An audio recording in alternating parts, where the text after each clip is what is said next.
जब भी हम यूपीएससी सिविल सर्विसेज की तैयारी करते हैं तो स्टूडेंट्स का एक बहुत सिंपल सा सवाल होता है कि कितना पढ़ना है, क्या पढ़ना है, कितनी डेप्थ में पढ़ना है और कितनी बार पढ़ना है। आपको पता है एक नॉर्मल इंसान जो सिलेक्ट नहीं होता और एक जो टॉपर जिसका नाम लिस्ट में होता है, उसमें सबसे बड़ा डिफरेंस होता है उसके रिवीजन का। एक बहुत फेमस सेइंग है कि एक किताब को 5 बार पढ़ो, ना कि 5 अलग-अलग किताबों को।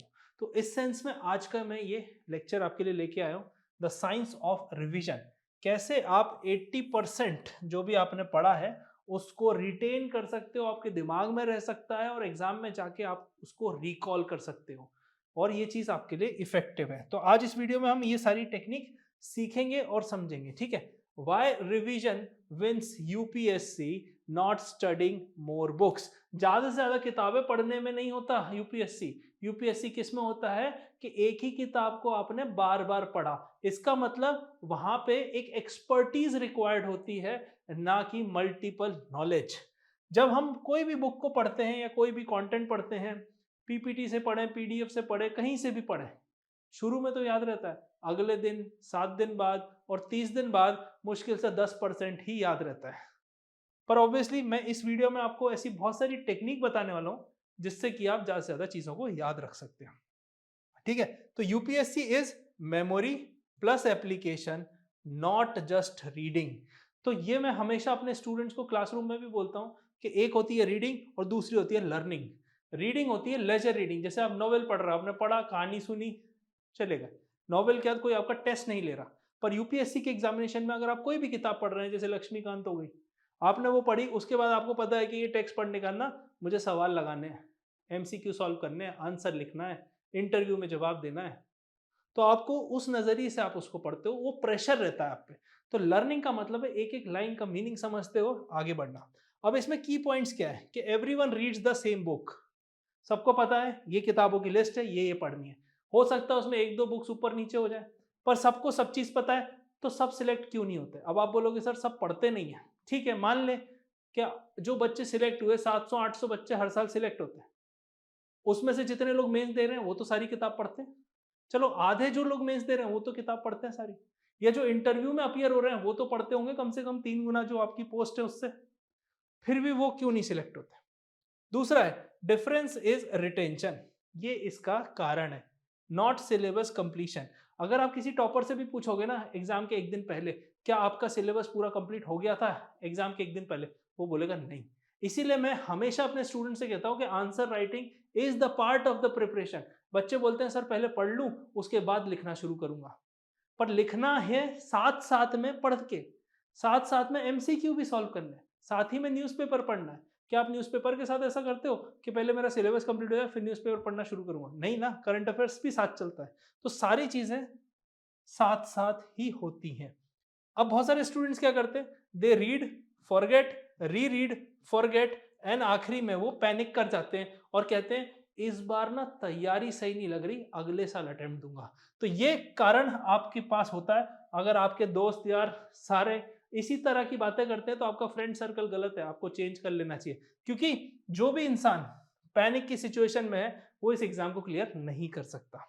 नेक्स्ट है UPSC rewards consistent retrieval, okay, not first time reading. मतलब एक बार पढ़ के आपने किताब रख दी, मेरे से स्टूडेंट बोलते सर पॉलिटी खत्म। खत्म कुछ नहीं होता, खत्म सिर्फ दो चीजें होती हैं, एक अटेम्प्ट, दूसरा आपकी एनर्जी। थर्ड, आगे का पॉइंट देखते हैं, mastery comes from revision cycles, not finishing chapters. तो एक चैप्टर पढ़ लिया, दूसरा पढ़ लिया, तीसरा पढ़ लिया, पर उससे नहीं होगा। किससे होगा? Revision cycle. एक चैप्टर की रिवीजन साइकिल क्या है? आज मैंने एक चैप्टर पढ़ा, कल फिर रिवाइज किया, 7 दिन बाद फिर रिवाइज किया, 30 दिन बाद फिर रिवाइज किया। एक सैंपल है, ठीक है। विदाउट स्ट्रक्चर्ड रिवीजन, मतलब बिना एक स्ट्रक्चर, रिवीजन का एक स्ट्रक्चर अगर नहीं है, तो every new topic erase the last one. जैसे जैसे आप आगे बढ़ते जाओगे पीछे का मिटता जाएगा, जैसे जैसे आप आगे बढ़ोगे पीछे की चीजें भूलते जाओगे। तो इसलिए 2 कदम आगे बढ़ो, 1 कदम पीछे आओ, फिर 2 कदम आगे बढ़ो और फिर 1 कदम पीछे आओ। मतलब आगे बढ़ना मतलब सिलेबस कवरेज, और पीछे आना मतलब revision. So UPSC is not a reading exam, it is a remembering and applying exam. किसको कितना याद है, कौन कितना याद रख सकता है और याद कर सकता है एग्जाम में, और उसी ज्ञान को अप्लाई कर सकता है, एमसीक्यू फॉर्मेट हो चाहे आपका रिटर्न फॉर्मेट हो। The forgotten curve, okay, so you lose 90% of knowledge. अभी हम समझते हैं कि कैसे आप 90% कंटेंट भूल जाते हैं और उसके क्या कारण होते हैं, कैसे आप उससे ओवरकम कर सकते हो। Memory science every civil services aspirant should know, इसमें हम समझते हैं क्या है, की कॉन्सेप्ट क्या है। अभी जो फॉरगेटन कर्व है ना, उसमें क्या होता है, 50% लॉस्ट इन वन डे, जो आज पढ़ा कल आधा भूल जाएंगे, इसलिए आपको सारी चीजें नहीं लगती हैं। और जब आप नोट्स बनाने जाते हो ना, तो you and up writing another book, तो जो बुक में लिखा है आपको सब इंपॉर्टेंट लगता है, अगले दिन अगर आप जाओगे तो आधी चीजें भूल जाता है। 70% लॉस्ट इन वन वीक, एक वीक के अंदर 70% गायब हो जाता है जो भी आपने पढ़ा है। और 90% लॉस्ट इन वन मंथ, एक महीने में 90% खत्म। Unless you revise and recall actively, अगर आप ये दो चीजें कर रहे हैं तो ये नहीं होगा, पर अगर नहीं कर रहे तो इसके चांसेस पूरे पूरे। Now why this matter for UPSC, prelims require quick recall. Prelims का क्वेश्चन देखा, पहले ही क्वेश्चन की दो लाइन एक लाइन पढ़ने में समझ में आ जाता है क्वेश्चन आता है या नहीं आता है, और जब नहीं आता है तो गैस वर्क लगता है, और गैस वर्क वहीं लगता है जहां प्रॉब्लम शुरू हो जाती है फिर आपकी नेगेटिव मार्किंग की। तो ये इसीलिए इंपॉर्टेंट है क्योंकि प्रीलिम्स में आपके पास टाइम की लिमिटेशन होती है। जीएस पेपर में टाइम होता है, पर वो क्विक क्वेश्चन आप 30-40 तो कर लेते हो तुरंत में, पहले आधे घंटे में, बट बचे हुए क्वेश्चंस में टाइम लगता है। ठीक है।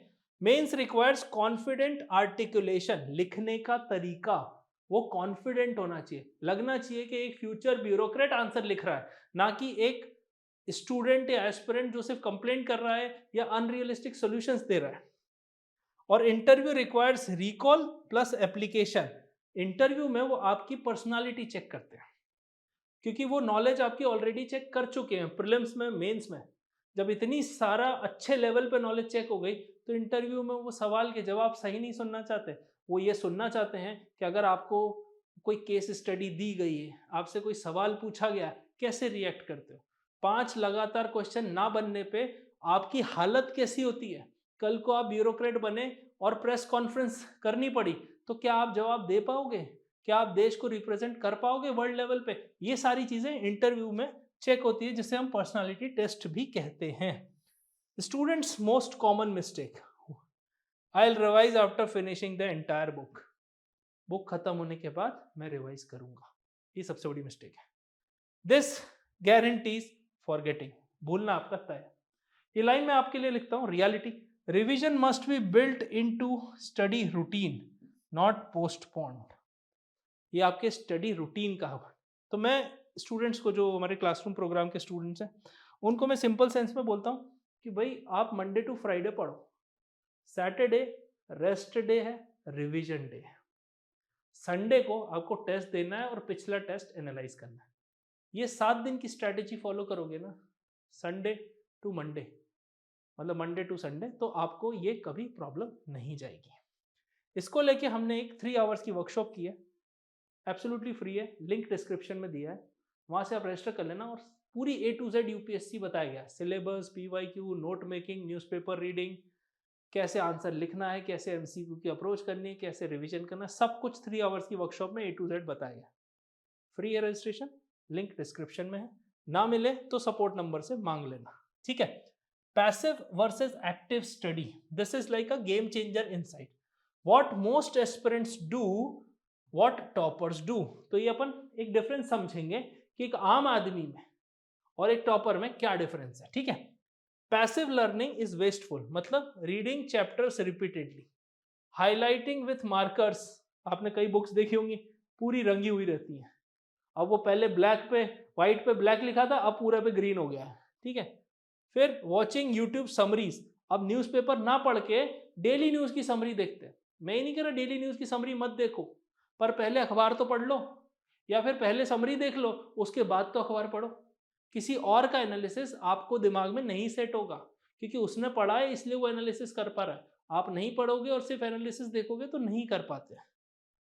ठीक है। कॉपिंग someone else notes, sir topper की कॉपी दे दो, सर आपके पास आकाश सिलेक्ट हुआ था उसकी कॉपी दे दो मेंस की, अब उसकी कॉपी है मेंस से 6 महीने पहले की, 6 महीने में उसने इंप्रूव कर लिया, आप सोच रहे हो ये टॉपर की कॉपी की ऐसा लिखा होगा इसने, घर पे कंफर्टेबली लिखा होगा, कोचिंग में कंफर्टेबली लिखा होगा, एग्जाम में अलग तरीके से लिखा होगा, प्रेशर होगा। तो कॉपी हर कुछ नहीं करना है, ठीक है। ऑब्वियसली रेफरेंस के लिए आप देख सकते हैं। अंडरलाइन एवरीथिंग, हर चीज जो दिख रही है उसको अंडरलाइन करते रहना। Retention outcome less than 20%। अब एक्टिव लर्निंग में क्या है, जो आपको रिजल्ट देती है, ठीक है, क्या है, रिकॉल विदाउट नोट्स। आज आपने मान लीजिए फंडामेंटल राइट्स का चैप्टर पढ़ा, बुक को बंद कर दो, साइड में रख दो, बैठ जाओ, अब याद करने की कोशिश करो कि आर्टिकल 21 क्या है, आर्टिकल 22 क्या है, क्या उसका रेलेवेंस है, क्या राइट टू इक्वालिटी है, इस टाइप से, ठीक है।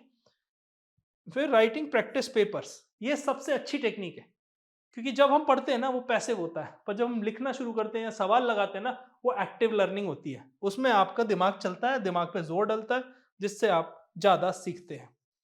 एक्सप्लेनिंग कॉन्सेप्ट आउट लाउड, दो दोस्त बैठ जाओ, आप उनको समझा दो, आपके फ्रेंड्स नहीं है, मम्मी पापा को समझा दो, भाई बहन को समझा दो, किसी को भी आप उनको समझा दो, ठीक है।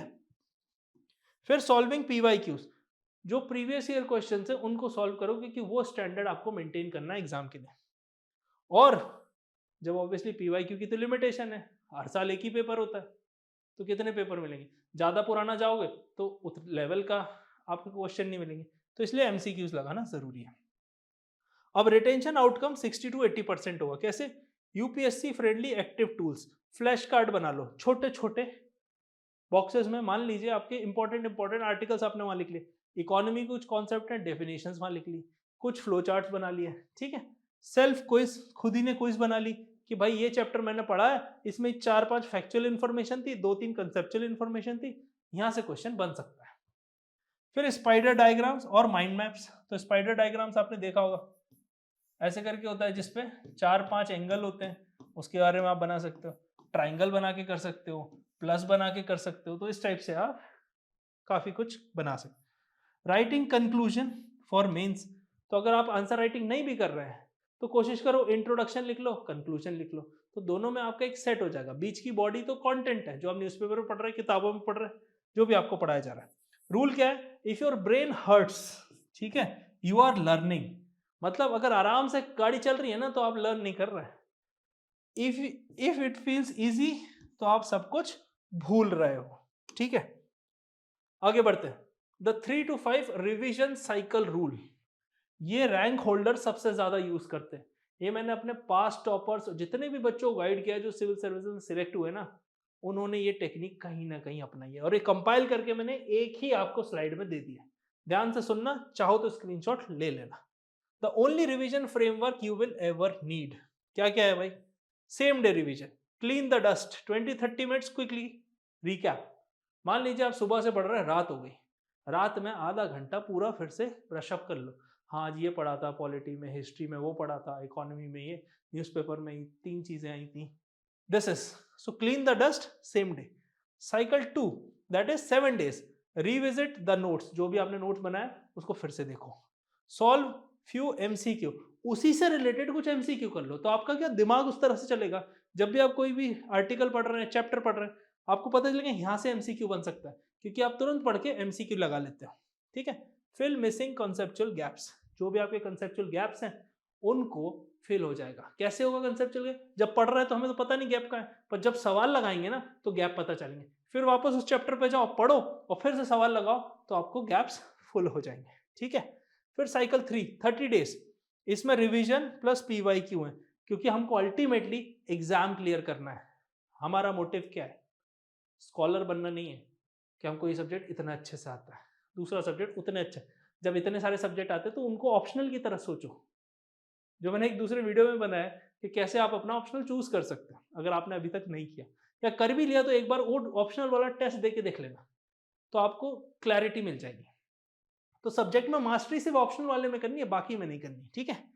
फिर कॉन्सेप्ट इंटीग्रेट करने हैं, जैसे ड्रॉट है, सूखा पड़ा किसी एरिया में, उसको इंटीग्रेट करना है। टॉपिक कैसे इंटीग्रेट होगा, पॉलिटी लोन वेवर से रिलेटेड, इकोनॉमी एनपीए से related, social issues farmer suicide से related, environmental issues soil degradation and monsoon erratic monsoon से रिलेटेड, हिस्टोरिकल एविडेंसेस पास्ट में कोई फेमाइन आई है उससे रिलेटेड, या ग्रीन रेवोल्यूशन से related.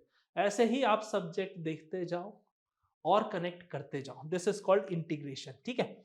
Cycle 4, before the exam window, जब भी टेस्ट बेस्ड लर्निंग है, वो टेस्ट देना है, उससे पहले रिवाइज करना है, फुल मॉक टेस्ट देना है।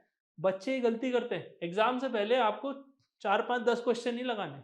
मेंस में भी ऐसा नहीं आज 2 आंसर लिख लिए, नहीं, पूरा 3 घंटे का पेपर लिखना है। स्टेमिना डेवलप करना है, माइंड का भी और फिजिकल हैंड का भी, क्योंकि जब हाथ दर्द होता है ना तो दिमाग चलना बंद हो जाता है।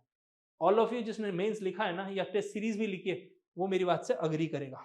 ठीक है। फिर आ जाते हैं cycle 5, final polishing, summaries, formula sheets and final notes. ये मैंने सी सेट के लिए लिखा है, पर फॉर्मूला शीट्स आप थियोरेटिकल सब्जेक्ट्स में भी बना सकते हैं। ठीक है। जैसे आरबीआई में बन जाती है, रेपो रेट कम होगा तो क्या होगा, इन्वेस्टमेंट पे, डिमांड पे, क्रेडिट पे, ऐसे तो इस टाइप से एक रिलेशनशिप चार्ट बन जाता है। आप मुझे कमेंट सेक्शन में बताना इनमें से कौन सी चीज आपके तैयारी का पार्ट नहीं है। ठीक है। फिर why this works, because spacing, active recall, long term memory. तो जब आप चीजों को स्पेस देते हो, बार बार रिकॉल करते हो तो हो जाता है। अब most aspirants do opposite, they read 10 topics once and revise none, so that's all what we call panic. यहीं पे पैनिक होता है। ठीक है। आगे बात आ जाती है नोट मेकिंग, कैसे बनाने हैं नोट्स, है ना, कंप्रेस टू रिमेंबर मोर। देखो नोट्स का ना एक ही ऑब्जेक्टिव है कि आपका क्विक रिवीजन हो सके। अगर किताब ही आपने फिर से नोट्स में लिख दी तो पर्पस डिफीट हो गया। तो जनरली मैं, जो भी स्टूडेंट्स मेरे से पूछते हैं सर नोट्स का क्या रेशो होना चाहिए, मैं कहता हूँ 1000 पेज अगर तूने पढ़े तो उसके नोट्स 100 पेज में होने चाहिए। वो 100 पेज के नोट्स 3 बार रिवीजन करने के बाद वो 50 पेज के हो जाने चाहिए। वो 50 पेज के नोट्स आपके लिए इनफ है। देखते हैं ये करते हैं। Stop writing notes like college, write like an IAS aspirant. ठीक है। यहाँ पे हमने देखा कि ये wrong notes, low retention, right notes, UPSC grade. यहाँ पे फिर हम एग्जाम्पल देख लेंगे। पहला है 15 पेजेस पर चैप्टर। देखो भाई 10 12 पेज का तो वैसे ही चैप्टर होता है। कॉपी पेस्ट कोचिंग नोट्स, तो जो से हम मटेरियल देते हैं आपको, 19 20 बुकलेट आईएएस ओरिजिन की तरफ से आपके पास आई। अब वो सारी बुकलेट आपने पढ़ी और वही बुकलेट के पूरे नोट्स बना लिए, क्या मतलब हुआ, वो बुक ही नोट्स थी, उन्हीं को पढ़ लेते 4 बार, लिखने की क्या जरूरत। शॉर्ट करना है। तो जो नोट्स हमने प्रोवाइड किए या जहां से भी आप पढ़ रहे हो उनने प्रोवाइड किए, तो उनने बुक का शॉर्ट बनाया नोट्स, आप नोट्स का शॉर्ट हैंड रिटन नोट्स बनाओ। देखो डिजिटल नोट्स इसमें मत बनाना, रीजन मैं आपको बताता हूँ। मैंने एक वीडियो में कवर किया है digital versus physical. Exam pen paper का है, जितना हो सके पेन पेपर पे काम करो। जो चीज़ बार बार अपडेट हो रही है उसको डिजिटल वे में जाओ, जिस चीज़ में विजुलाइज करने की जरूरत है उसमें डिजिटल जाओ। जैसे एनवायरनमेंट की बहुत सारे स्पीशीज है, अलग अलग बर्ड्स हैं, उनको डिजिटली गूगल पे इमेज देख लो, आपको याद हो जाएगी, उसको पीपीटी में लगा लो, वर्ड फाइल में लगा लो, तो इस तरह से आपकी तैयारी अच्छी होगी। ठीक है। फिर रीराइटिंग द होल बुक, अगर आप दोबारा से पूरी बुक लिख दो तो ये नहीं करना है। ठीक है। अब ये क्या करता है, ये इल्यूजन क्रिएट करता है कि आप प्रोडक्टिव हो, क्योंकि आप पढ़ रहे हो और लिख रहे हो। अब राइट नोट्स क्या होते हैं, 6 से 8 बुलेट पॉइंट्स पर टॉपिक। एक टॉपिक है इन्फ्लेशन, 6 से 8 बुलेट पॉइंट लिखा, खत्म। कीवर्ड्स कीवर्ड्स लिखना है, क्योंकि पूरी पूरी डेफिनेशन आपके दिमाग में है, कीवर्ड्स ही लिखना है ताकि याद आ जाए। एक दो एग्जाम्पल लिख लिए, जिससे क्या होता है ना, चीजें कोरिलेट हो जाती हैं।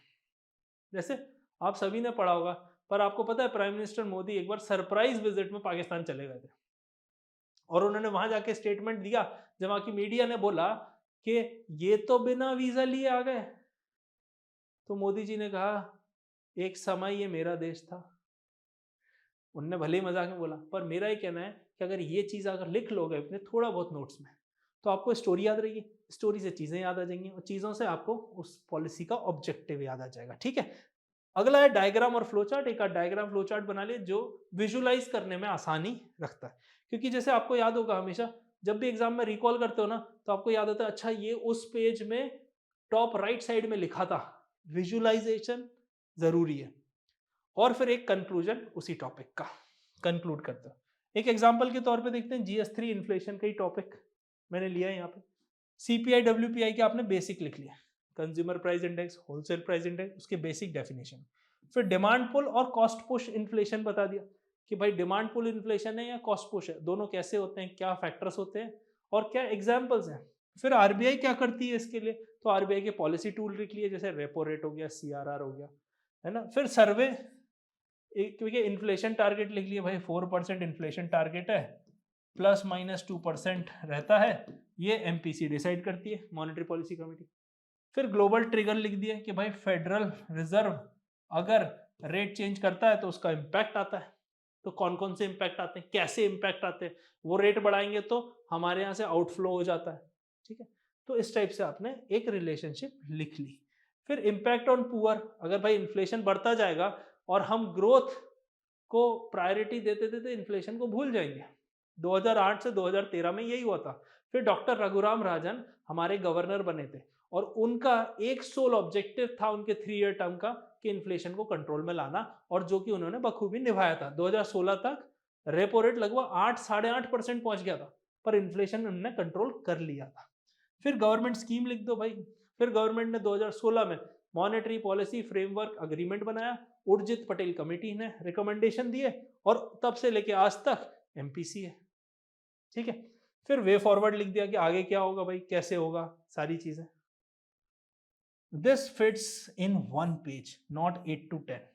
सो notes are about writing, not about writing more. तो ज्यादा लिखने से नहीं होगा, but notes are about remembering faster, जिसको पढ़ के आप तेजी से याद रख सकते हो, ठीक है। ये है रिवीजन सिस्टम, ये भी आपके लिए बहुत important. 30, 60, 90 revision system. Execute like a soldier, a practical revision calendar you can start today. क्या करना है भाई, देख लो इसमें 30 दिन, 60 दिन, 90 दिन का मैंने आपको बता दिया। पहला है daily 3 to 4 hours GS core पढ़ना है। कोर कैसे पढ़ना है, कोर क्या होता है, जो प्रीलिम्स, मेंस और इंटरव्यू तीनों में कहीं ना कहीं पूछा जाता है। जैसे हिस्ट्री की बात कर ले, ज्योग्राफी की बात कर ले, पॉलिटी की बात कर ले, मेंस में भी हैवी है, प्रीलिम्स में भी हैवी है, ठीक है। फिर आ जाता है 1 आवर करंट अफेयर्स का कंसोलिडेशन। तो अखबार पढ़ा, अखबार में आर्टिकल पढ़े, उसमें लग गए अपने को 30 से 35 मिनट, 40 मिनट। उसके अलावा जो न्यूज मिस हो गई उनको मैगजीन से उठा के उसमें कंपाइल कर लिया। फिर 30 मिनट्स रिवीजन, जो भी पढ़ा है किताब बंद करके मेंटल रिवीजन करने लग गए। और फिर मॉक टेस्ट दे लिया, तो जो भी पढ़ा है वो समझ में आ गया कि इस तरह से क्वेश्चन बन सकता है। फिर day 31 to 60, it means the second month, that is what we call integration. इसको हम कहते हैं इंटीग्रेशन। सो यहाँ पे क्या करना है, स्टैटिक को करंट से लिंक करना है। कोई भी स्टैटिक टॉपिक पढ़ा उसको करंट अफेयर से लिंक करके देखो। जैसे जुडिशियल इंडिपेंडेंस, अब आपने जुडिशरी के आर्टिकल्स पढ़ लिए, पॉलिटी के, पार्लियामेंट के, सबके पढ़ लिए। अब उसके बाद क्या हो, करंट अफेयर से लिंक करो। फिर उसको लिंक करो कि एनजेएसी जो रिफॉर्म्स आने के बाद थी, वो रिफॉर्म्स को कैसे नलीफाई कर दिया, उसके बाद क्या हुआ, सरकार क्या करना चाह रही थी। तो ये करंट अफेयर्स लिंक्ड हो जाता है, ठीक है। फिर आप एमसीक्यू की नंबर्स बढ़ा दो, फिर पीवाईक्यू के साथ स्टार्ट कर दो, क्योंकि आपको कॉन्फिडेंस डेवलप हो जाएगा।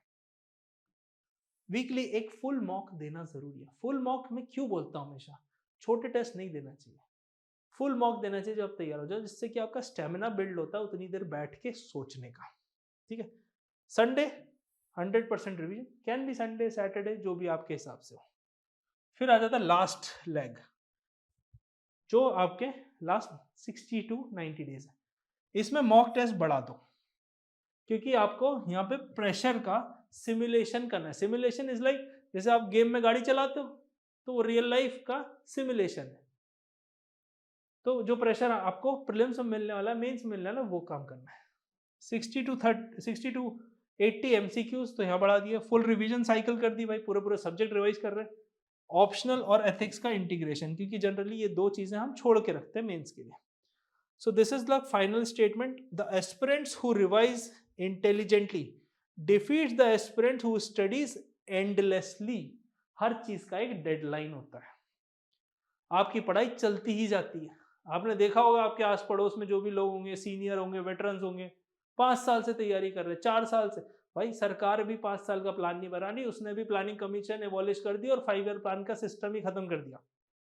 इतनी तेज चल रही है दुनिया, हर साल एग्जाम बदल रहा है, कठिन हो रहा है, इतना समय नहीं है। हर चीज की एक डेडलाइन होनी चाहिए, यही है सिंपल।